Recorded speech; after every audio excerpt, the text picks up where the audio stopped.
Covid के समय ऐसा सुनने में आया कि बहुत सारे हॉस्पिटल वाले बहुत ज़्यादा हाई चार्जेस लेते थे, तो उसकी रियलिटी मतलब क्या है? कोविड ने पूरे वर्ल्ड के डायनामिक्स चेंज कर दिए। 1,90,000 रुपए का दिया और 1,00,000 रुपए का, ऐसे 2,90,000। सबसे पहले पैसे की ही बात करते हैं। अभी घर में 3-3 लोगों को हो गया है because electric। और ऐसी कोई स्किल देखते हो आप किसी भी स्टाफ को हायर करते हो तो? Are you dealing with the human life? अगर किसी को दर्द हो रहा है ना, उसको महसूस करने की ताकत होनी चाहिए, तब जाके आप उसको डिलीवर कर पाओ। फॉर एग्जाम्पल, आप रेस्टोरेंट में गए और कॉफी ऑर्डर करी, आधे घंटे बाद भी आएगी ना, it doesn't make any difference to you. लेकिन अगर आपको आधा घंटा डिले ट्रीटमेंट मिली तो कोई हॉस्पिटल के अंदर बड़ी बड़ी सर्जरी होती है या कोई ऑपरेशन होता है, तब सबसे पहले कंसेंट लिया जाता है उसका, कोई भी फैमिली मेम्बर से या उसका कोई रिलेटिव से, तो ऐसा क्यों होता है? कंसेंट फॉर्म इसलिए होता है क्योंकि कुछ ऐसे मेडिकल डेटाज भी होते हैं जो आपकी फाइनेंशियल सिचुएशन और सोशल सिचुएशन को अफेक्ट करेंगे। आपको कोई डिजीज है जो आप अपने फैमिली मेंबर्स को बताना नहीं चाहते हो, और भूल से भी डॉक्टर्स ने और हॉस्पिटल के स्टाफ थ्रू पता चल गया, तो आपने कहा कि ये तो मुझे नहीं बताना था। ब्रांड किसे कहते हैं? There is a difference between branded and luxury. Brand जो मास पीपल के पास पहुंच गया है वो ब्रांडेड है। ब्रांड किसे बोलेंगे? जो समाज के हर एक स्तर के लोगों के तक पहुंच चुका है, उसे हम ब्रांड कहेंगे। टेक्नोलॉजी का कितना रोल रहता है? Medical field is damn advanced. Robot surgery कर रहा है, उसके कंट्रोल कंसोल बोलते हैं, जैसे गेमिंग करते हैं वैसे रोबोट को कंट्रोल करके सर्जरीज कर रहे हैं। Innovations that can create a revolution in our healthcare. And one such innovation has been the advancement of robotic surgery. दूसरे देशों की कंपेयर में भी इंडिया में इतनी सारी टेक्नोलॉजी आ चुकी है अभी। India is a big market. आजकल के समय के अंदर बहुत ज़्यादा ऐसे स्टूडेंट्स होते हैं जो इंडिया के बाहर जाके डॉक्टर्स की डिग्री लेते हैं, फिर इंडिया आके प्रैक्टिस इंडिया के अंदर करते हैं, तो इसके पीछे का रीज़न क्या है और ऐसा क्यों करते हैं? बचपन से ही उनके ऐसे ड्रीम्स होते हैं कि मैं डॉक्टर बनूंगा, लोगों के दुख दर्द दूर करूंगा, लेकिन due to the overcrowded population in India we have less medical college. तो ऐसे मेडिकल इंडस्ट्री में भी ऐसा होता है कि आपका जो पेशेंट है बार बार आपके पास आए? वैसे बोलना तो नहीं चाहिए कि आप। तो आज के इस पॉडकास्ट के हमारे गेस्ट है डॉक्टर निमेश रामोलिया जी, जिसको 13 साल का हॉस्पिटल एडमिनिस्ट्रेटर के अंदर एक्सपीरियंस है। वो राधा हॉस्पिटल करके वो खुद की अपनी हॉस्पिटल भी चला रहे हैं। तो आज इस पॉडकास्ट के अंदर हम डॉक्टर निमेश जी के साथ बातचीत करेंगे हॉस्पिटल इंडस्ट्री के बारे में। उसके अलावा डॉक्टर निमेश जी एक एंटरप्रेन्योर को अपना जो बिजनेस होता है उसको ब्रांड बनाना है, तो ब्रांड कैसे बनते हैं उसके बारे में भी लोगों को गाइड करते हैं। तो ब्रांड बनाना क्यों जरूरी है, बिजनेस को ब्रांड कैसे बना सकते हैं, ऐसे बहुत सारे टॉपिक के बारे में आज इस पॉडकास्ट के अंदर हम निमेश जी के साथ डिस्कस करेंगे। उसके अलावा निमेश जी का जो 13 साल का एक्सपीरियंस है, तो हॉस्पिटैलिटी के अंदर किस किस प्रकार की चीज़ों का ध्यान रखना चाहिए, अपने बिजनेस को ब्रांड बनाने के लिए कौन सी ऐसी चीज़ों होती है जहाँ पे एक बिजनेसमैन गलती करते हैं, तो बहुत सारी चीज़ें आज इस पॉडकास्ट के अंदर हमें सीखने को मिलेगी। खास करके आपके बिजनेस को ब्रांड बनाना है तो आपके लिए ये पॉडकास्ट बहुत इंपॉर्टेंट साबित हो सकता है, इसीलिए आप इस पॉडकास्ट को एंड तक जरूर देखना। डॉक्टर निमेश जी, सबसे पहले तो इस पॉडकास्ट के अंदर आपका बहुत स्वागत है। Thank you so much. सबसे पहले आपकी जर्नी क्या है, आपकी पर्सनल जर्नी के बारे में थोड़ा बताओ। उसके बाद आप मेडिकल लाइन के अंदर आए, आपने इतना बड़ा, अभी जो आपका सूरत सिटी के अंदर खास करके मैं बात करूं, इतना बड़ा आपके मेडिकल सेक्टर के अंदर एक ब्रांड बनाया है, तो वो यहाँ तक की जो जर्नी है उसके बारे में आप थोड़ा बताओ। सबसे पहले तो मैं अपनी बात करूंगा स्कूल बेस की। My schooling was done in a CBSE, so I am a English medium student and between 0 to 7 English medium में पढ़ा, और फिर कुछ फाइनेंशियल सिचुएशन की वजह से वो इंग्लिश मीडियम छूट गया और फिर मैंने गुजराती मीडियम में कंटिन्यू किया। I have done my BHMS। फिर मुझे पता चला कि एक हॉस्पिटल मैनेजमेंट जैसा भी कुछ होता है। यस। हॉस्पिटल कॉर्पोरेट की तरह भी रन किए जा सकते हैं। So I went to further studies, master in hospital administrations, and फिर मैंने अपनी एक हॉस्पिटल शुरू करने की कोशिश करी कुछ मेरे दोस्तों के साथ जो मेरे फाउंडर्स के साथ हैं। So this is my journey के हर एक वक्त डॉक्टर बनने के बाद लोग प्रैक्टिस का सोचते हैं कि मैं प्रैक्टिस करूँगा, लेकिन हमने ये सोचा कि हम हॉस्पिटल रन करेंगे। तो बाय द गॉड ग्रेस कुछ अच्छे पार्टनर मिले, और एक डॉक्टर्स थे जो अपनी हॉस्पिटल को वाइंड अप करके यूएस जाना चाहते थे, हमने उनकी हॉस्पिटल टेक ओवर करी। पूरी हॉस्पिटल वो आपने टेक ओवर कर लिया। टेक ओवर करी और हमने उसका रीइनॉग्रेशन करके हमारी पहली जर्नी 2009 में स्टार्ट करी।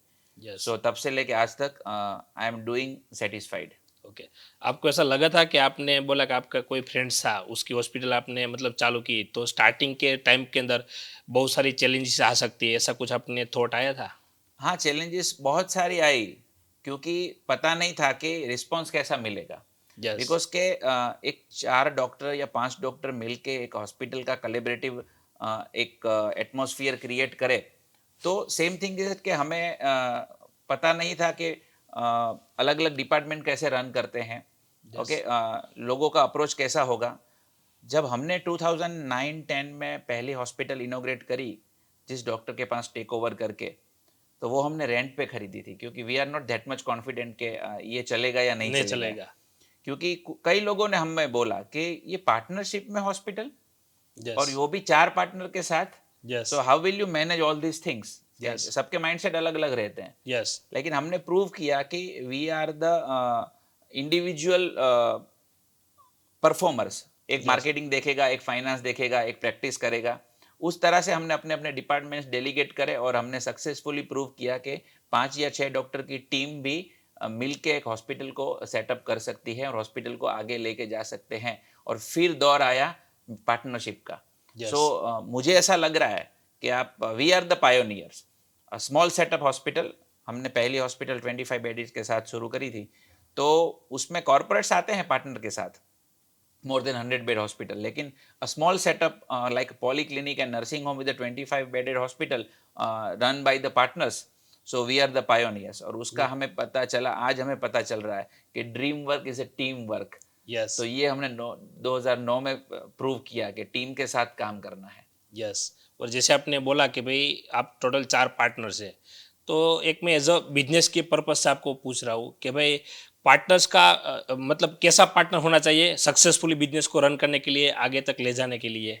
सबसे पहले तो पार्टनर्स कैसा भी हो, लेकिन विजन सेम होना चाहिए। सेम विजन होना चाहिए। क्योंकि जो मैं सोच रहा हूँ अपने हॉस्पिटल के लिए, वो भी वही सोचेगा। हाँ, पर्सपेक्टिव अलग होगा, डिफरेंट Yes. एंगल के साथ सोचेगा, लेकिन सोचना तो वही है कि हम ग्रोथ कैसे करें।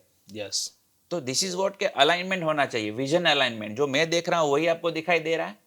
Yes. हमारा कंसंट्रेशन किस पे होना चाहिए, ब्रांड बिल्डिंग पे होना चाहिए या कैपिटल पे होना चाहिए? यस। हमें कुछ कम कस्टमर देख के ज्यादा पैसे बनाने हैं या फिर पब्लिकली ज्यादा बड़ा बनना है? Yes. क्योंकि जब आप बड़ा बनते हो ना, तब रेवेन्यू ऑटोमेटिक जनरेट होती है। यस। तो तब पेशेंट टू पेशेंट मार्केटिंग होता है। तो पेशेंट टू पेशेंट मार्केटिंग करने के लिए आपको पहले बहुत सारे पेशेंट देखने पड़ेंगे। You have to spend a time in industry so that कि पीपल विल रिपीट। हर एक बिजनेसमैन का यही एक फॉर्मूला होता है कि repeat customer is a success. Yes. ये हमें कॉन्सेंट्रेट करना था और हमने किया। सो हमारे सारे पार्टनर्स का विजन अलाइनमेंट सेम है, आज के दिन में भी सेम है। यस। क्योंकि स्ट्रेटेजी जो बनाता है वो स्ट्रेटेजी हमें फॉलो करनी होती है। बिकॉज के I am an hospital administrator, तो मार्केटिंग वाला जो स्ट्रेटेजी बनाएगा रेवेन्यू जनरेशन के लिए, लीड्स के लिए, उसको मैं फॉलो करके ऑपरेशंस में लेके जाऊंगा। और उसकी इंप्लीमेंटेशन मेरे ऑपरेशन डॉक्टर्स देखेंगे जो प्रैक्टिस में बैठे हुए हैं, सर्जन, गायनेक, पीडियाट्रिशियंस वगैरह वगैरह। Yes. So we have conceptualized the vision and give the roadmap and they will execute. Yes. तो these are the help of partners। क्योंकि हर एक सारे थॉट्स आपको अकेले को आए वैसा जरूरी नहीं होता। यस।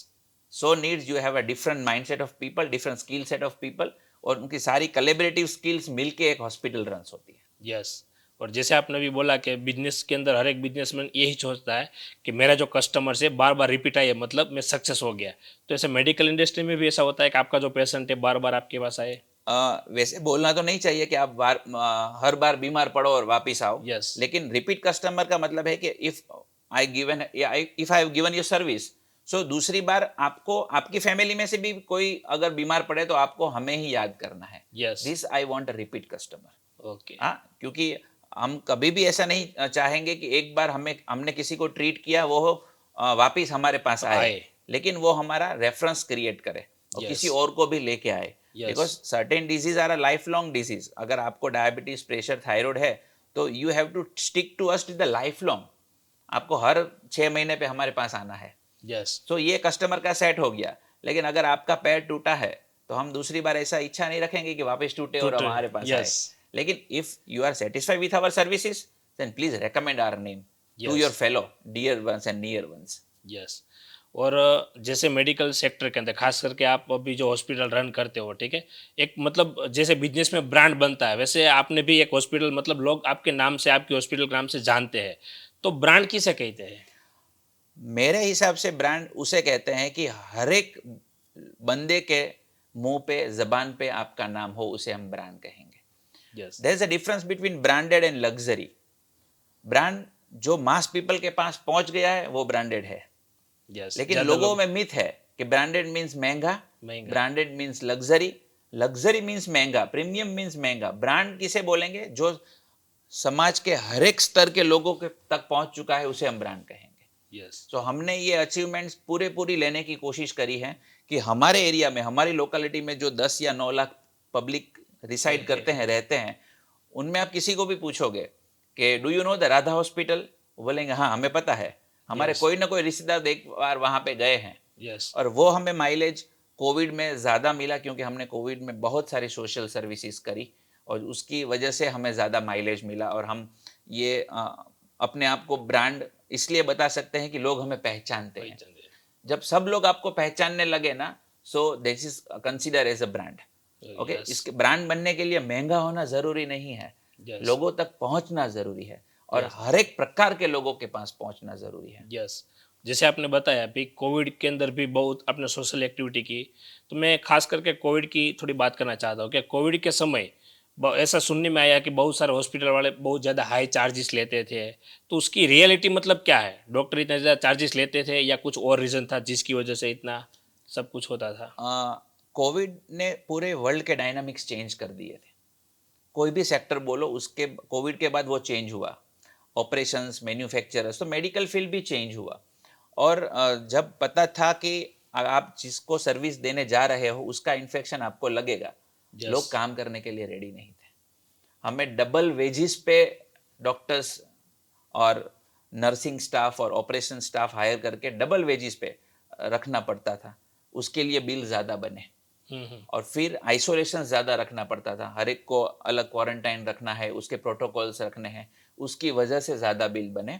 और दवाइयाँ महंगी, आईसीयू Yes. के चार्जेस महंगे, और सर्विस ओरिएंटेड सेक्टर की वजह से सबको ऐसा लगा कि भाई बहुत ज़्यादा बिल बने और लोगों ने ज़्यादा बिल पे करने पड़े। लेकिन ये एक अफरा तफरी का माहौल था, डर का माहौल था, डर सब का लोग डर माहौल गए था। थे। कोई कुछ लोग अपॉर्चुनिस्टिक थे, लेकिन हमने अपॉर्चुनिटी नहीं देखी उसमें। हमने अपनी ब्रांड बिल्डिंग का सोचा कि आज हम किसी को फिक्स रेट में या कम दाम में सर्विस देंगे, फ्यूचर में वो हमारे साथ जुड़ा रहेगा और Yes. उसका बेनिफिट हमें मिल रहा है। लेकिन अगर आप समझ सकते हो कि अगर आपको सर्विस लेनी है, अगर आप कॉर्पोरेट्स में जाए, बिजनेस क्लास टिकट हो गया एयरप्लेन का और Yes. इकोनॉमी क्लास हो गया, तो प्लेन वहीं लैंड होने वाला है जिसमें आप जिस कंट्री आप जाने वाले हो, तो business class charges more than 4 times than economy class. So this Yes. is the same structure like that. If you want to go to the branded and corporate hospital, you have to pay the bills.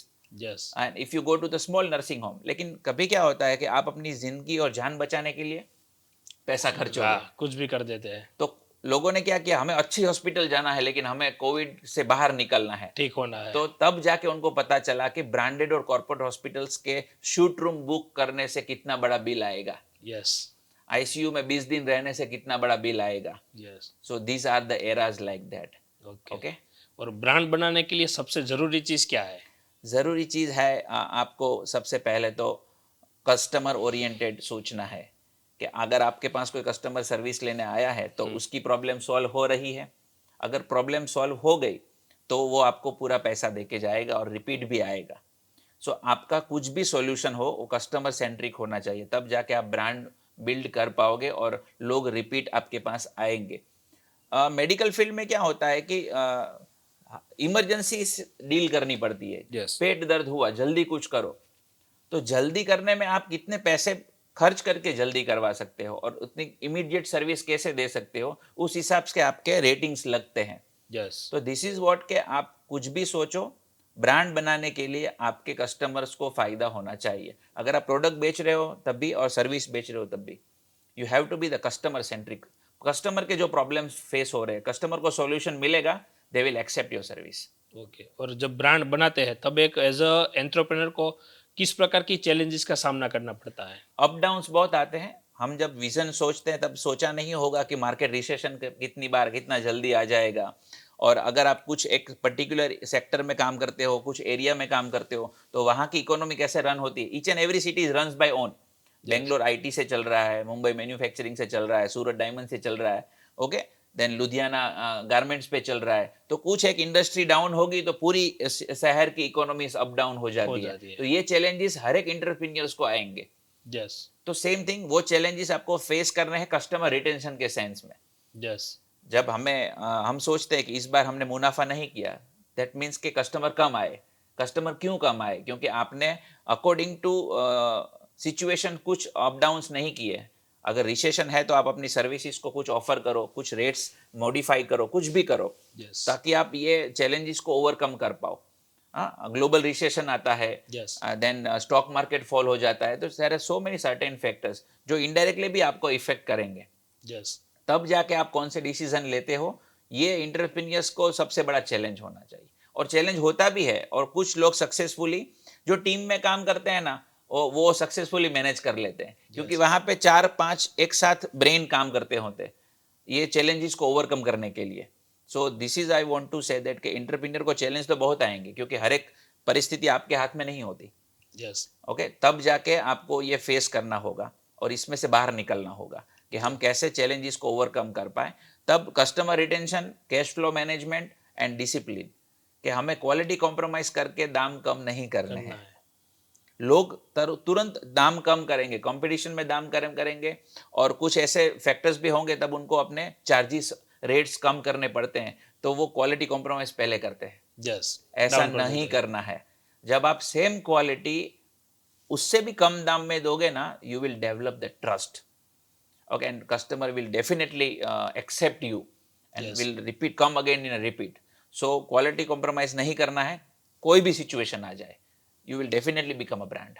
Okay. मतलब लोगों का, आपका customer है उसका trust पहले आपको जीतना पड़ेगा। एक बार जब आप ट्रस्ट जीत लेते हो तो बार बार आपके पास ही आते हैं। और मैं आपकी बात करूं कि आप मेडिकल फील्ड में होकर भी मतलब आपको एक मैनेजमेंट का आइडिया कैसे आया, अथवा इस फील्ड के अंदर जाने का आपने क्यों सोचा?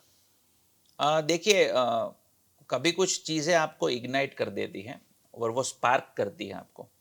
जब हम पढ़ने जा रहे थे तो हम किसी सीनियर जनरल फिजिशियन के पास ऑनररी सीखने भी जाते थे कि सर मुझे डॉक्टर बनना है और मैं अभी थोड़ा सा पास आउट हो जाऊंगा, फिर मुझे सीखना है आपके अंडर, तो आप हमें गाइड करोगे।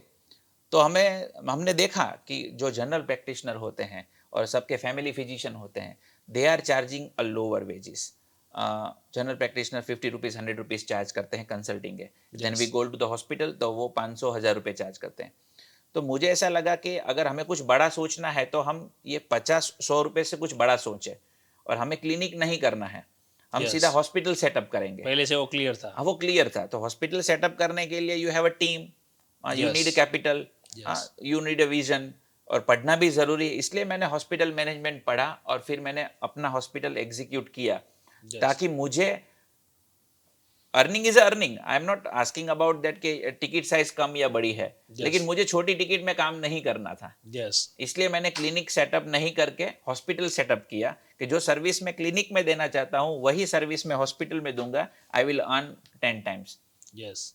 This is the reason why I have set up on hospital. Okay. और मैनेजमेंट मतलब कितना इंपॉर्टेंट होता है? ये सारी चीज़ें आप करते हो तो उसके अंदर कौन सी ऐसी चीज़ों का आपको बहुत डिटेल में ध्यान रखना पड़ता है? डिटेल में ध्यान रखना पड़ता है बैक ऑपरेशंस। आपने कुछ भी किया और मार्केटिंग ज़्यादा कर लिया, लीड जनरेट कर ली, कस्टमर Yes. आ भी गए आपके पास, यस। आप उनको मैनेज कैसे करोगे? Do you have a team? Do you have a competent team? Do you have a Yes. Trained nursing staff? Are you able to tackle high end emergencies? आपके doctors available है, doctors qualified है, highly sound in a sharp in the decision makings.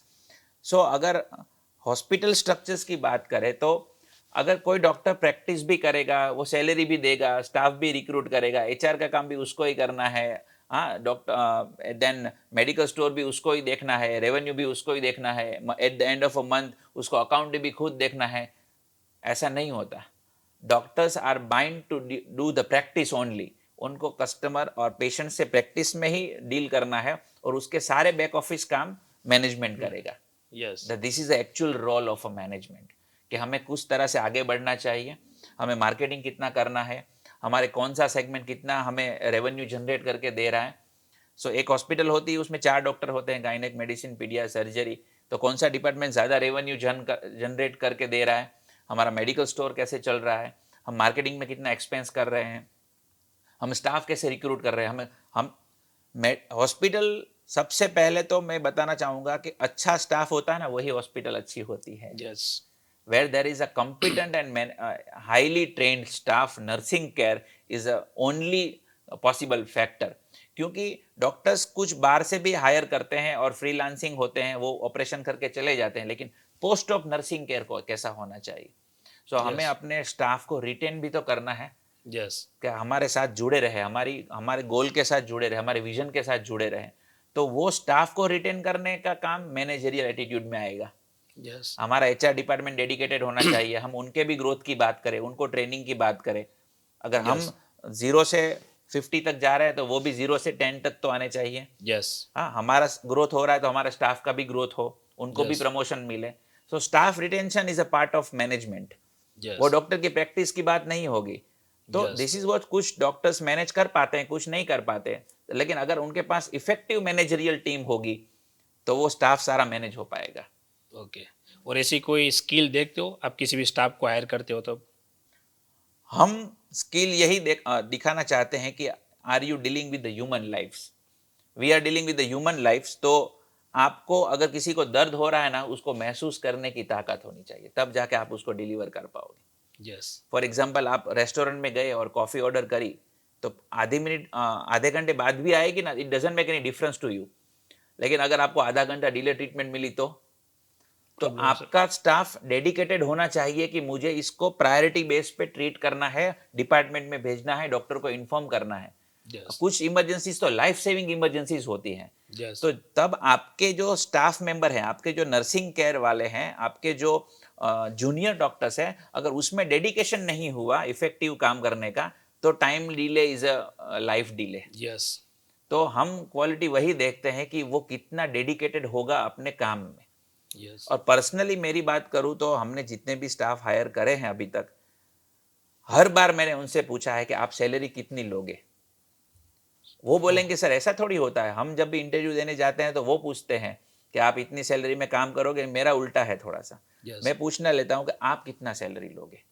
अगर वो बोलेगा मैं done करूंगा, फिर मैं अपने कंडीशंस उसके सामने रखूंगा। सैलरी आपकी, काम मेरा। ओके आपको डेडिकेटेडली काम करना है, क्योंकि we are dealing with the lives. Yes कुछ भी डिले हुआ, आपकी लेजीनेस हुई, we are just hamper the others life, ऐसा नहीं करना है। यस सिंपैथी और एम्पैथी दोनों होना चाहिए। किसी का दुख समझना भी है और दुख महसूस भी करना है, तब जाके आप अच्छे डॉक्टर बन पाओगे, अच्छी सर्विस डिलीवर कर पाओगे। और टेक्नोलॉजी का कितना रोल रहता है? टेक्नोलॉजी का बहुत रोल रहता है, क्योंकि टेक्नोलॉजी से हम सबके दुख और दर्द को कम से कम दाम में और इजीली दूर कर सकते हैं। फॉर एग्जांपल, पहले लेप्रोस्कोपी नहीं था तो लोग ओपन कट करके सर्जरी करके थे, तो वो 10 दिन बाद वुंड हील होता था, वुंड इन्फेक्ट होता था। अभी रोबोट्स आ गए हैं, लेप्रोस्कोपिक आ गया है, लेसर आ गया है कि 2 होल करके की होल सर्जरीज आ गई है। तो जितने टेक्नोलॉजिकल एडवांसमेंट्स हैं वो पेशेंट के बेनिफिट के ही हैं, ताकि आपको मिनिमल कट करके आपके सर्जिकल इंटरवेंशंस कर पाएं। यस ओके, रेडियोलॉजिकल इंटरवेंशंस आ गए हैं। So medical field is damn advanced. Robot surgery कर रहा है, उसके कंट्रोल कंसोल बोलते हैं, जैसे गेमिंग करते हैं वैसे रोबोट को कंट्रोल करके सर्जरीज कर रहे हैं। तो ये सारे टेक्नोलॉजिकल एडवांसमेंट्स पेशेंट के कम ब्लड लॉस और कम टिश्यू लॉस के साथ हम कर सकते हैं। अगर हम किसी को कट लगा तो 50 ml ब्लड लॉस हो रहा है, 50 ml ओनली पूरी सर्जरी में, तो कुछ सर्जरी ऐसी है कि वहां पे 5 ml ब्लड लॉस भी नहीं होता। यस तो this is the advantage of using the technology and high and machines and consoles. Yes. So technology is a crucial and integral part of a medical practice right now. Yes तो अभी दूसरे देशों की compare में भी India में इतनी सारी टेक्नोलॉजी आ चुकी है अभी? ज़्यादातर आ चुकी है, क्योंकि India is a big market. पूरी वर्ल्ड में कहीं पे भी कोई भी बड़ा मशीन बनता है तो उसका पहला बायर इंडिया, वो लोग सोचते हैं कि ये Yes. इंडिया में हम इंस्टॉल करेंगे। बहुत बड़ा Okay? मार्केट है। आपने देखा होगा कि एमआरआई मशीन, शायद आपने देखा हाँ, होगा yes. कि आपको सुलाते हैं और फिर अंदर लेके जाते हैं, यस, तो आपको घुटन महसूस होती है, आपको डर लगता हाँ, था yes. कि मशीन के अंदर जाना है। तो ओपन एमआरआई आ गया है, तो किसी ने तो सोचा होगा कि पेशेंट Yes. का ये डर दूर, ये फोबिया दूर करे और हम ओपन एमआरआई बनाए, तो Yes. ओपन एमआरआई बना और आ गया है। यस, तो ऐसे कुछ लोग होते हैं जो फोबिक होते थे, उसको डर लगता था, उसके लिए तो एडवांसमेंट हो गया। यस, ओके, कभी आपने ये सोचा होगा कि हम जैसे पिज़्ज़ा डिलीवरी मंगाते हैं तो पिज़्ज़ा डिलीवरी हो जाता है आधे घंटे में, तो अभी एडवांसमेंट उस लेवल पे चला जाएगा कि अगर आप पेशेंट को मूव नहीं कर सकते हो तो मशीन आपके पास आएगा। यस, ऐसी एडवांसमेंट टेक्नोलॉजी आ गई है, लेकिन जो जो कंट्री उसको अफोर्ड कर सकती है, जहाँ की गवर्नमेंट वैसे अफोर्ड कर सकती है, वहाँ पे ये मशीन इंस्टॉल होगा। यस, मशीन आपके पास आएगा, आपको कहीं पे जाने की जरूरत नहीं है। सो पूरे सिटी में एक मशीन है तो हर एक हॉस्पिटल के पास जाएगा, वहां पे रिपोर्ट करके वापस आ जाएगा। यस, ऐसे भी हो। ऐसा भी एडवांसमेंट आने वाला है। So be ready for the future. Yes, और दूसरे बिजनेस की कंपेयर में मेडिकल लाइन के अंदर ब्रांड बनाना कितना डिफिकल्ट है? डिफिकल्ट है क्योंकि मेडिकल फील्ड में doctor is a product. Yes, doctor खुद एक प्रोडक्ट है, वो सर्विस डिलीवर्ड करता है। तो हमें क्या होता है कि अगर हमने कोई प्रोडक्ट बनाई तो कुछ दिनों बाद हमें उसको अपडेट करना पड़ेगा, प्रोडक्ट के वर्जन, फ्लेवर, पैकिंग, बॉक्सिंग, सब कुछ, लेकिन वो प्रोडक्ट है। यस, तो यहाँ पे डॉक्टर खुद प्रोडक्ट है, तो Yes. उसको भी अपने आप को एडवांस करते रहना पड़ेगा, नए नए कोर्सेज सीखते रहने पड़ेंगे, टेक्नोलॉजिकली अपने आप को साउंड करना पड़ेगा, हॉस्पिटल्स को पैनल करना पड़ेगा सारे सारे मशीन से। तो हॉस्पिटल में, हॉस्पिटल इंडस्ट्री में, स्पेशली हेल्थ केयर इंडस्ट्री में डॉक्टर्स ज़्यादा ब्रांडेड हैं कि हमें ये डॉक्टर को ही बताना है। इंडिविजुअल नाम से हॉस्पिटल्स चल रहे हैं, लेकिन कॉर्पोरेट्स आने के बाद अभी कॉर्पोरेट्स के नाम से हॉस्पिटल चल रहे हैं कि हमने तो ये हॉस्पिटल में ऑपरेशन करवाया, कौन से डॉक्टर के पास करवाया ये नहीं बोलेंगे, ये हॉस्पिटल के नाम से ही, मतलब धीरे धीरे, हाँ, हॉस्पिटल नाम, धीरे धीरे धीरे डायनामिक्स चेंज हो रहे हैं और कोलैबोरेटिव डॉक्टर्स सूरत के और दुनिया के कई सारे कुछ चुनिंदा डॉक्टर्स, सिटी के चुनिंदा डॉक्टर्स मिलके अपना एक स्टेट ऑफ आर्ट इंस्टीट्यूट बनाते हैं और वहाँ पे कोलैबोरेटिव काम करते हैं। यहाँ की एक डॉक्टर का नाम नहीं बढ़ेगा, पूरे इंस्टीट्यूट का नाम बढ़ेगा। सो ब्रांड बनाना थोड़ा सा मुश्किल है क्योंकि डॉक्टर खुद एक प्रोडक्ट है। डॉक्टर ब्रांड बन जाता है, लेकिन अगर एक हॉस्पिटल को ब्रांड बनाना है तो उसको टाइम देना पड़ेगा। इन सूरत we are facing the bit difficulty के सूरत में कुछ 2 या 3 ही ऐसे नाम है जो डॉक्टर के नाम से चल रहे हैं। हॉस्पिटल का नाम ही डॉक्टर का नाम है।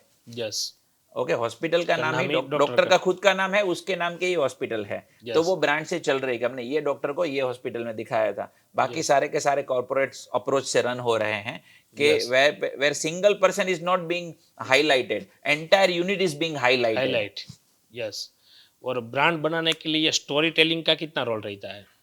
स्टोरी टेलिंग तो पेशेंट खुद ही देता है कि हमें इमरजेंसी में वहां पे गए थे और रात को फटाफट डॉक्टर आ गए और हमारा मैनेज हो गया और पापा को उस दिन हमने डायग्नोस करवाया तो हार्ट अटैक आया था, डॉक्टर तुरंत अवेलेबल हो गए तो हम अपने पिताजी की जान बचा सके।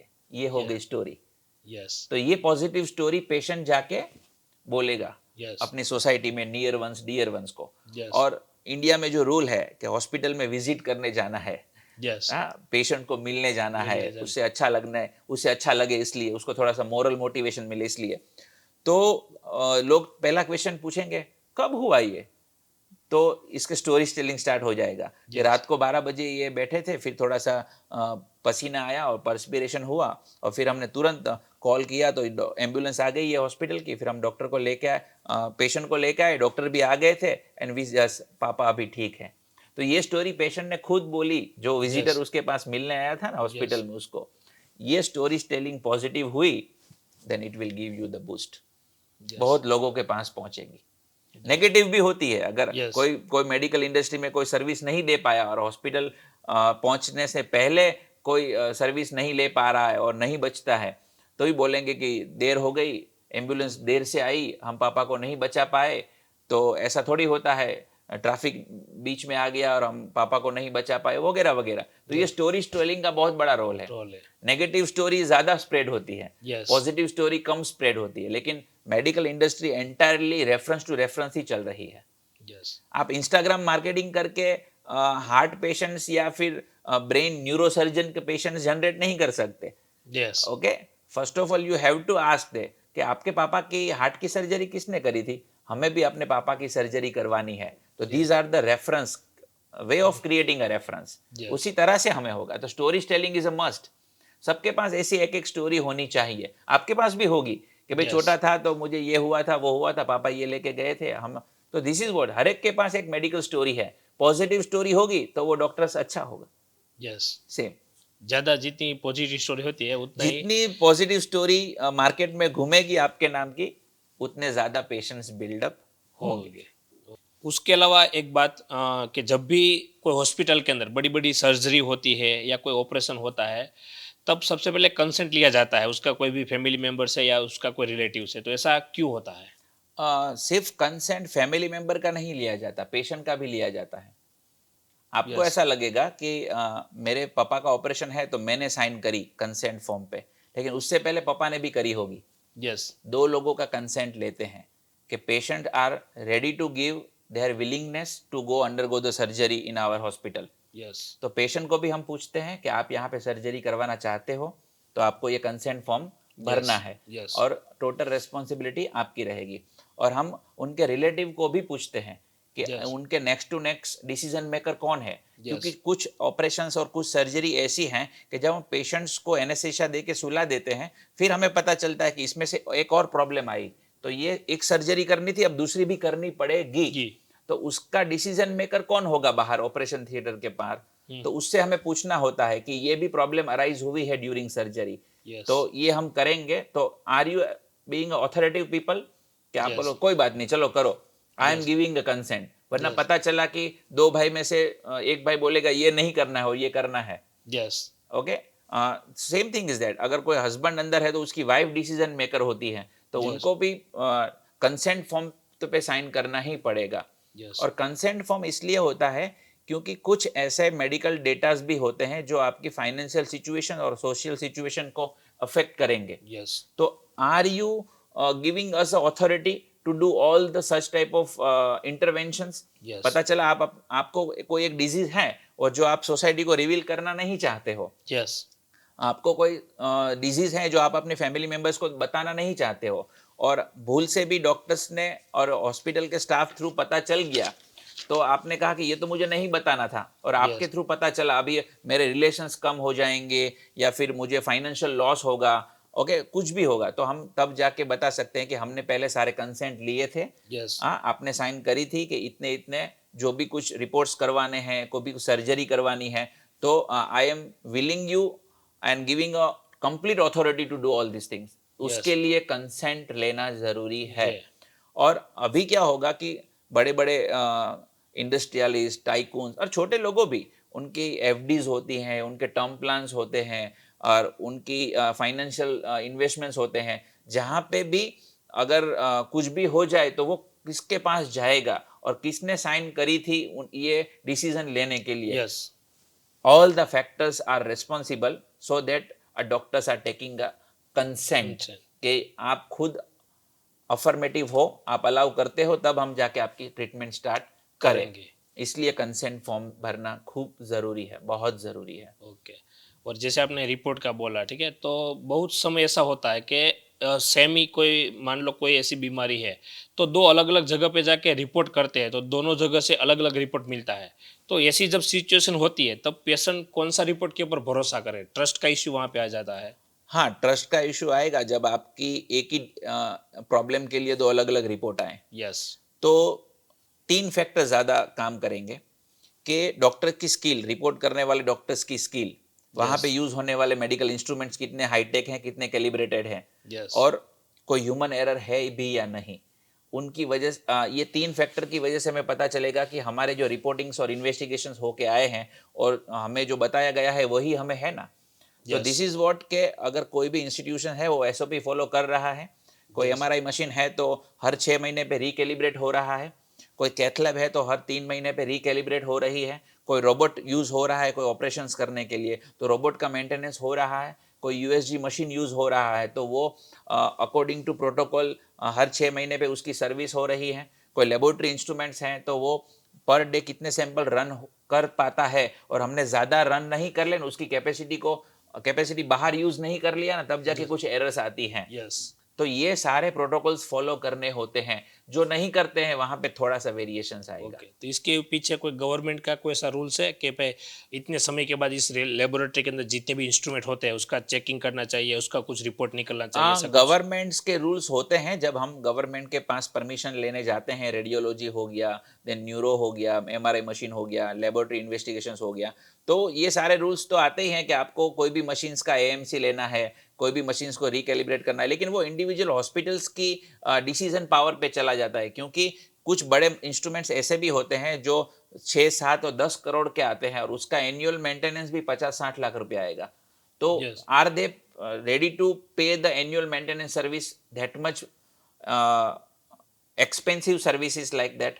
Yes. उस हिसाब से पता चलता है कि उन्होंने ये मशीन्स को कितनी बार सर्विस करवाया है, तब जाके उसमें से अच्छा रिपोर्ट, क्योंकि कुछ हाईली ऑटोमेटेड मशीन्स होते हैं जिसमें ह्यूमन एरर की कोई पॉसिबिलिटीज नहीं है। अभी तो एआई वाले मशीन्स आ गए हैं, Yes. तो उनका मेंटेनेंस कॉस्ट हाई होगा, तो वो मेंटेनेंस कॉस्ट आपको बेयर कर पाओगे, तब जाके ये सब होगा। तो गवर्नमेंट के गाइडलाइंस भी होते हैं, लेकिन वो इंडिविजुअल डिसीजन मेकिंग हॉस्पिटल्स का होता है कि हमको अपने इंस्ट्रूमेंट्स कैसे रिकैलिब्रेट करते रहने चाहिए और फ्रिक्वेंटली कैलिब्रेट करते रहने, ताकि वो अच्छा रिजल्ट जनरेट करके हमें दे, Yes. Highly accurate result generate करके हमें दे। ओके और एक बिजनेसमैन होता है, ठीक है, उसका जो पर्सनल हेल्थ होता है वो कितना महत्वपूर्ण होता है? Each and every businessman is have to be sound in a two way, mental health and physical health। क्योंकि अगर आपको लॉन्ग टर्म पे जाना है, बिग स्केल पे जाना है, तो वो आपकी हेल्थ ही लेके जाएगी। Yes if you are not physically okay, so आप ज़्यादा देर तक लंबा काम नहीं कर पाओगे, थक जाओगे बात बात पे, फ्रिक्वेंटली विजिट नहीं कर पाओगे अलग अलग कंट्री में, अलग अलग सिटी में, हाँ, तो आप अपने बिजनेस को एक्सपांड नहीं कर पाओगे। Yes And if you are not mentally healthy, you are being disturbed in a kind of psychological disturbance, relations अच्छे नहीं है पार्टनर के साथ, then फैमिली मेम्बर्स के साथ, और अपने को फाउंडर्स के साथ, या फिर पेशेंट्स के साथ, so you are not being good at decision taking। अगर आप मेंटली परफेक्ट नहीं हो, कुछ मेंटल हेल्थ प्रॉब्लम्स चल रहे हैं आपको, आप खुश नहीं हो, आप हैप्पी नहीं हो, तो भी आप डिसीजन नहीं ले पाओगे। Yes. सो बिजनेस में राइट टाइम डिसीजन लेना जरूरी होता है। वो डिसीजन लेने के लिए आपको मेंटली साउंड रहना पड़ेगा। So mental health and physical health both are equal, those who are the decision maker. Yes okay, तब जाके आप किसी को लीड कर पाओगे। A leaders would be sound in a both way. Yes तो जब आप 100 लोगों को एम्प्लॉयमेंट जनरेट करके दे रहे हो ना, आपके नीचे 100 लोगों की टीम है, तब आप प्राइवेट प्रॉपर्टी नहीं हो, आप पब्लिक प्रॉपर्टी बन चुके हो। Yes. आपका एक डिसीजन आपके बिजनेस को क्लोज कर देगा, आपका एक गलत डिसीजन आपके बिजनेस को वाइंड अप कर देगा। तो आपको तो कुछ फर्क नहीं पड़ेगा, लेकिन वो 100 लोग जो नौकरी कर रहे थे उसका क्या? यस उसका हाँ, आपने जो विजन देखा था, वो 100 लोग भी आपकी तरह विजन देख रहे थे, लेकिन आपके एक गलत डिसीजन की वजह से उन 100 लोगों की नौकरी चली गई। यस उनकी लाइफ इफेक्ट हो रही है। तो आप जब भी मोर देन 100 लोगों के साथ काम कर रहे हो, तब आपको कुछ भी डिसीजन लेने से पहले वो 100 लोगों के लिए सोचना है कि मेरे उसका क्या डिसीजन होगा? का मेरी लाइफ पे तो इफेक्ट होगा, उनकी लाइफ पे भी क्या इफेक्ट होगा। यस अगर आप बहुत ज्यादा पैसा कमा रहे हो तो सबको प्रमोशन मिलेगा, यस और इतना बड़ा लॉस किया तो शायद आप सैलरी भी ना दे पाओ, यस और किसी को नौकरी से निकालना भी पड़े कॉस्ट कटिंग करने के लिए। So you have to be healthy in a both way, mentally and physically, so and so you will able to take the perfect decision for the growth। Yes और ऐसी कोई क्वालिटी है जो हर एक businessman के अंदर होनी चाहिए? Discipline and honesty. यस अगर डिसिप्लिन नहीं है तो आप कुछ नहीं कर पाओगे। डिसिप्लिन मीन्स एक ही काम हर रोज करना और टाइम पे करना, उसको हम डिसिप्लिन बोलेंगे। और ऑनेस्टी ये है कि मैं कुछ भी ऐसे डिसीजन लूँ जिसके किसी की लाइफ पे इफेक्ट ना हो, एडवर्स इफेक्ट ना हो, उसे हम ऑनेस्टी बोलेंगे। ऑनेस्टी सिर्फ पैसे के सेंस में नहीं बोली जाती, रिलेशंस में भी ऑनेस्ट रहना चाहिए, किसी को एडवाइस देने में भी ऑनेस्टी रहनी चाहिए। आपकी दी गई एडवाइस किसी को एडवर्स इफेक्ट नहीं करनी चाहिए, उसमें भी आपको ऑनेस्टी रखना है। तो same thing is that discipline and honesty will make you much more better person. Discipline यह है कि मैं यही काम पिछले 15 सालों से कर रहा हूं और इसी डिसिप्लिन में मैनर में कर रहा हूँ, कुछ अपडेट्स लेता गया हूँ, तो आप उसमें हाईली इफेक्टिव हो गए हो। सो डिसिप्लिन, एक ही चीज सालों तक करना और सेम टाइम पे करना और बिना कंसिस्टेंसी छोड़े करना, आप कंटिन्यू करना है इररेस्पेक्टिव ऑफ ज्योग्राफिकल वेरिएशन। आप कहीं पे घूमने गए हो तो उतने उतने बजे आपको उठ जाना है। आप मेडिटेशन कर रहे हो तो आप वेकेशन में भी जाके मेडिटेशन करो। आप बुक पढ़ रहे हो तो आपको कहीं पे भी बुक पढ़नी है, रोज अगर बुक पढ़ रहे हो तो same thing, the discipline will make you the much more better person than others. Yes.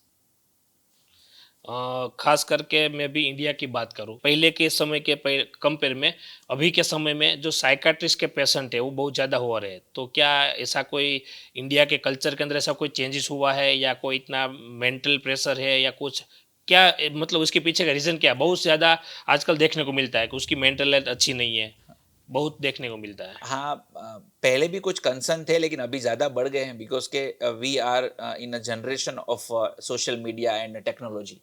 Okay, हम सोशल मीडिया वाली जनरेशन्स में हैं कि हमें किसी की सक्सेस ज़्यादा इफेक्ट करती है अपने फेलियर के ज़्यादा। यस। वो क्यों सक्सेस हो रहा है, हाउ दे गेट सक्सेस, उतने ऐसा पैसा क्यों कमा लिया, कितना कैसे कमा लिया। तो हमें जब दूसरों की लाइफ का पता चलने लगा वाया सोशल मीडिया प्लेटफॉर्म, तो हम अपनी लाइफ से रिग्रेट होने लगे कि मेरे पास पैसा क्यों नहीं है, मैं क्यों ग्रोथ नहीं कर पा कंपैरिजन रहा करने हूं। लगे। ये कंपैरिजन होने की वजह से लोग मेंटली प्रेशर्स में आ गए कि मुझे भी कुछ करना पड़ेगा, अगर 6 महीने में मैं नहीं कर पाया तो वो मुझसे आगे निकल जाएगा। वैसी एक रेस उसने खुद ही डिजाइन कर ली है अपने लिए, और वो प्रेशर में रोज परफॉर्म कर रहा है। यस। और अगर वो नहीं ले पा रहा है डिसीजन और परफॉर्म नहीं कर पा रहा है तो उसके लिए थोड़ा सा सेटबैक आगा, उस सेटबैक को लोग डिप्रेशन बोलते हैं। तो same thing, we are comparing our self to the others. Compare करना है स्किल और नॉलेज में, लोग रिसोर्सिस में कंप्लेन कर रहे हैं। अब एक बात मैं बताऊं, किसी ने 1 करोड़ कैपिटल लेके बिजनेस स्टार्ट किया और किसी ने सीड फंडिंग लेके गया, तो 1 करोड़ वाला पहले ग्रो करेगा, सीधी सी बात है। लेकिन हमें भी उसके साथ कंपेयर करना है। सो ये टेक्नोलॉजी के एरा में हमें सबकी लाइफ का पता चल रहा है, सबकी लाइफ सोशल मीडिया पे ओपन है।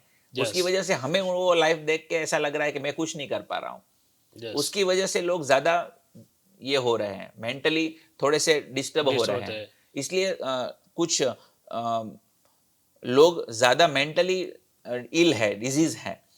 तो हमें यही देखना है कि आप क्या देख रहे हो, किसको कैसे देख रहे हो, आपका स्क्रीन टाइम कितना है। बच्चों आज मोबाइल के एडिक्टेड हो गए, पहले मोबाइल नहीं था। तो ये मोबाइल वाली डिजीज कोई नहीं थी, पहले सोशल मीडिया नहीं था तो कंपैरिजन नहीं था। अब ज्यादा हो गया है तो वैसे पेशेंट आएंगे, डायनामिक्स चेंज होंगे। ओके, पहले फास्ट फूड नहीं था तो इतने डायबिटीज पेशेंट नहीं थे। अभी ओबेसिटी वाले पेशेंट हो गए। पहले बैरेटिक सर्जरी हमने कभी सुनी नहीं थी कि किसी ने बैरेटिक सर्जरी करवाई, अपने वजन को कम करने के लिए सर्जरी करवाई। लेकिन आज कितने लोग ओबेज हैं। तो ये उनकी फूड हैबिट्स की वजह से एक नई ब्रांच को ज्यादा वेग मिला है।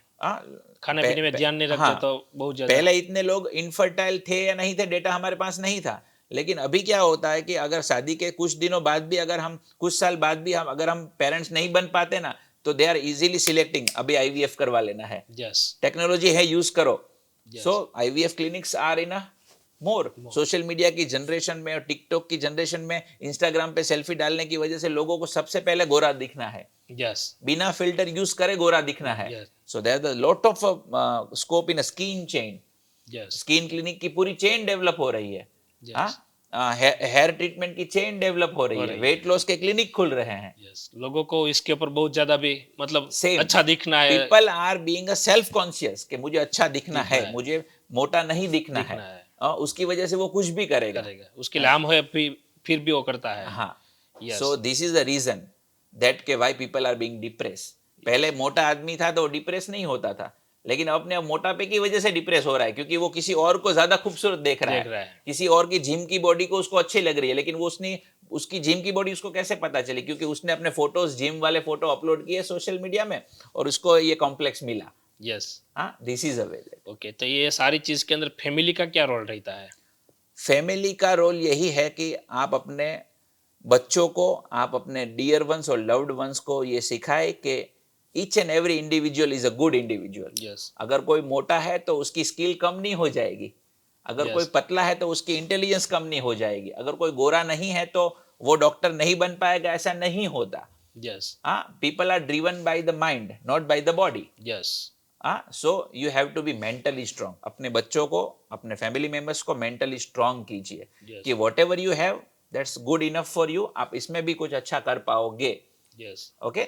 आपने कभी देखा होगा कि मिस इंडिया और मिस वर्ल्ड के जो पेजेंट होते हैं उसमें अफ्रीकन कंट्री की जो मॉडल होती हैं वो तो डार्क शेड्स में होगी, उनकी स्किन का शेड डार्क होगा. Yes.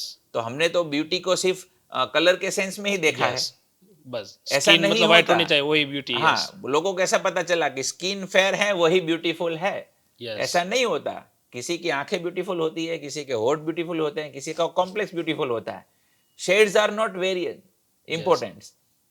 लेकिन हमने वो सोच लिया है यस. क्योंकि हमें एडवर्टाइज ऐसी दिखाई गई है कि ब्यूटीफुल लोग ही सक्सेसफुल बन पाएंगे.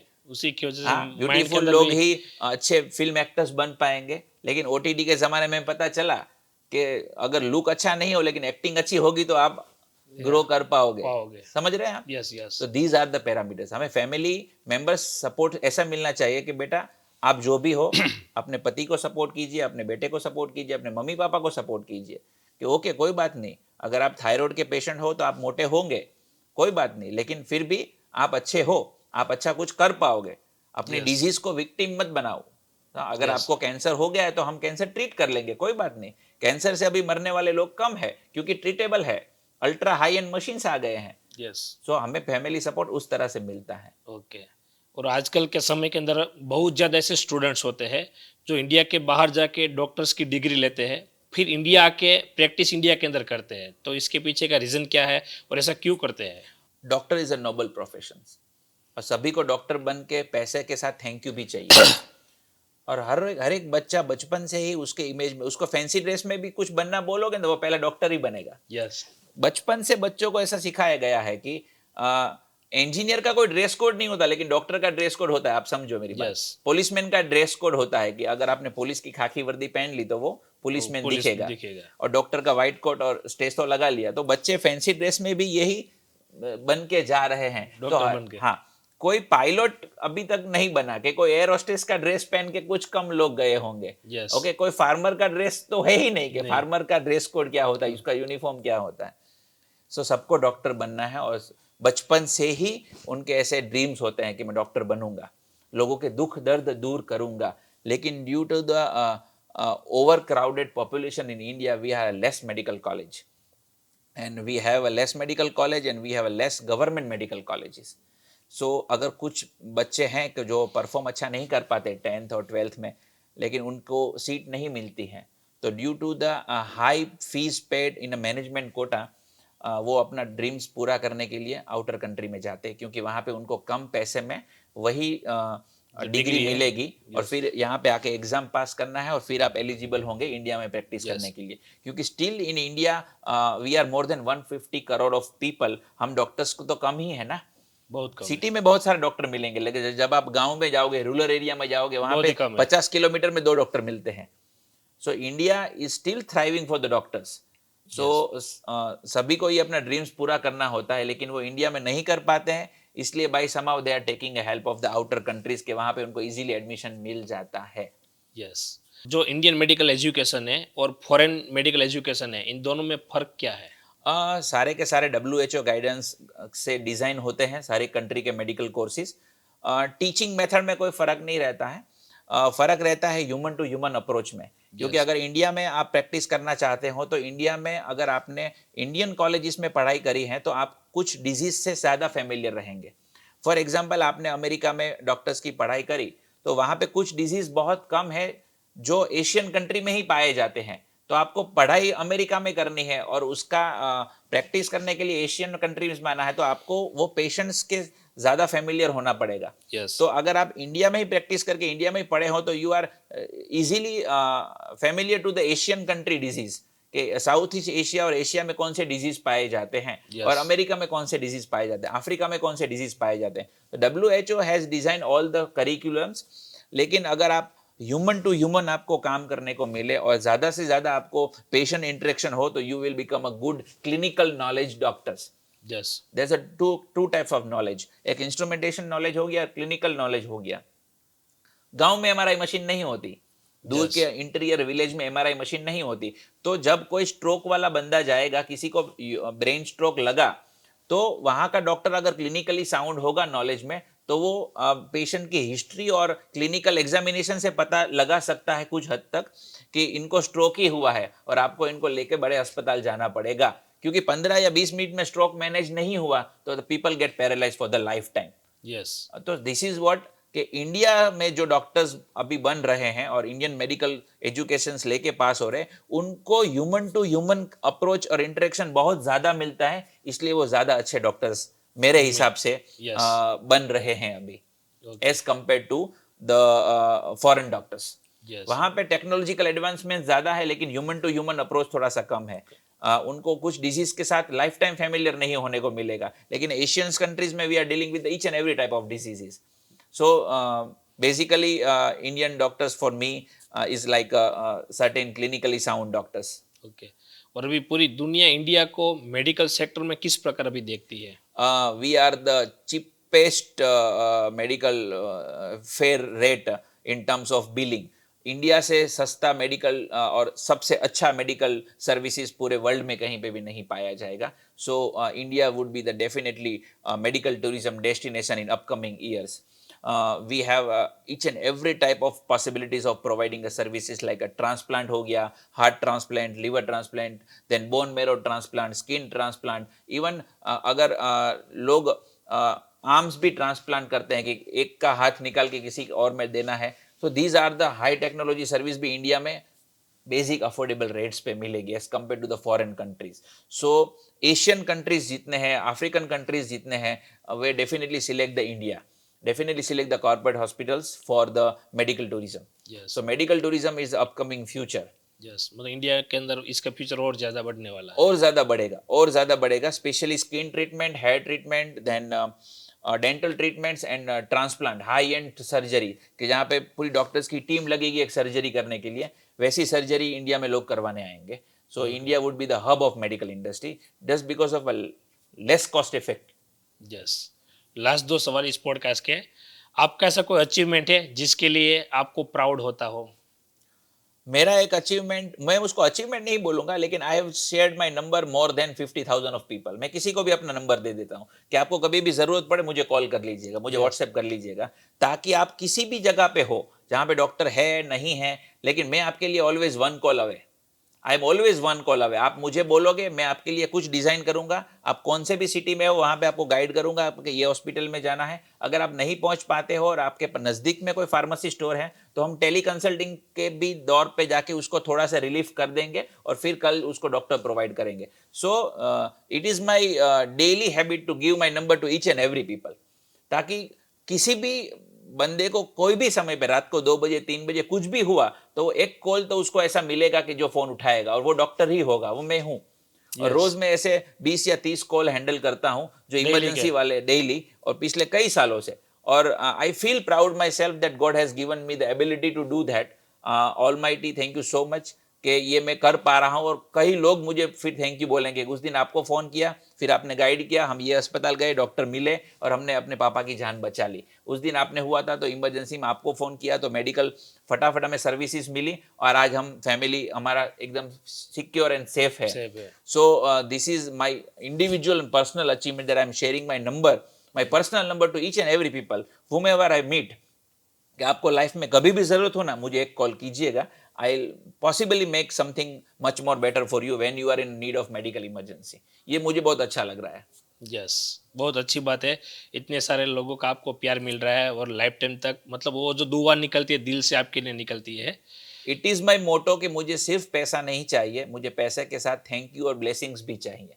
तो ये एक ही प्रोफेशन में मिलेगा। अगर आप IT से हो तो आपने सॉफ्टवेयर बना लिया, तो कोई ब्लेसिंग नहीं देगा, कोई थैंक यू नहीं बोलेगा, वो आपको बिल पे करेगा। लेकिन डॉक्टर ऐसा प्रोफेशन है कि वहां पे आपको पेशेंट पैसे भी देगा, फिर थैंक यू भी बोलेगा और फिर दुआ भी देगा कि आप ज्यादा जिंदा रहो तो कई लोगों की जान बचा पाओगे। यस, बहुत अच्छी बात है। और लास्ट क्वेश्चन कि इंडिया के अंदर एंटरप्रेन्योरशिप का फ्यूचर आप किस प्रकार देखते हो? Each and every Indians are enterprising mind. हर एक जगह पे उसको बिजनेस दिख रहा है, हर एक जगह पे लोगों की प्रॉब्लम सॉल्व करने के बाद उसको बिजनेस में कन्वर्ट करना होता है। ओके, आजकल फार्मर भी अपने हिसाब से हाईटेक हो रहे हैं, टेक्नोक्रेट भी हाईटेक हो रहे हैं, स्कूल्स में स्टूडेंट्स भी ऐसे हैकेथॉन में पार्ट ले रहे हैं। तो इंडियन जो एटमॉस्फेयर है, इंडियन कल्चर है, उसमें हर एक जगह पे बिजनेस देखना उनकी आदत हो गई है। सो एंटरप्राइज ज़्यादा से ज़्यादा यूनिकॉर्न आने वाले सालों में इंडिया ही जनरेट करेगा, ज़्यादा से ज़्यादा बिलियनर भी इंडियंस ही होंगे, क्योंकि हमारी पहले से ही एक वृत्ति होती है, जो हमारे इनर कोर होता है, वो एंटरप्राइजिंग माइंड। हर एक जगह पे बिजनेस देखना है, हर एक जगह पे। अगर किसी को नारियल पानी पीना है तो उसमें भी बिजनेस दिख रहा है, और किसी को फ्लाइट में बैठना है तो उसमें भी उसको बिजनेस दिख रहा है कि हम इसको बेटर सर्विस कैसे दे पाए। So each and every Indian mind is a skillful mind, और ज़्यादा से ज़्यादा यूनिकॉर्न और बिजनेस बिलियनर्स इंडिया में से ही जनरेट होंगे। This is the future for the entrepreneurs, because हमारी द वे ऑफ सोच है ना, वो एंटरप्राइजिंग सोच है, इसीलिए। Yes, thank you doctor Nimesh ji. Thank you so much. आपने आपका कीमती समय निकाल के यहाँ पे बहुत वैल्यूबल इंफॉर्मेशन दी है, जो बहुत सारे लोगों को काम आ सकती है, उसकी बिजनेस जर्नी के अंदर, उसकी पर्सनल लाइफ के अंदर भी। तो उसके लिए मैं पूरे दिल से आपका आभार मानता हूँ। Thank you so much for considering my feedbacks in this podcast, and I hope that I just able to make myself to satisfy all your queries that you have asked, Yes. and ताकि कई लोगों को पता चले कि future कैसा होगा medical tourism का, मेडिकल इंडस्ट्री का, एंड उनको कुछ मिथ होंगे कॉर्पोरेट्स के बारे में, डॉक्टर्स के बारे में, वो सारे मिथ भी आज ये पॉडकास्ट के थ्रू थोड़े से क्लियर हो जाएं। Yes. And I just enjoy. Thank you so much. Thank you.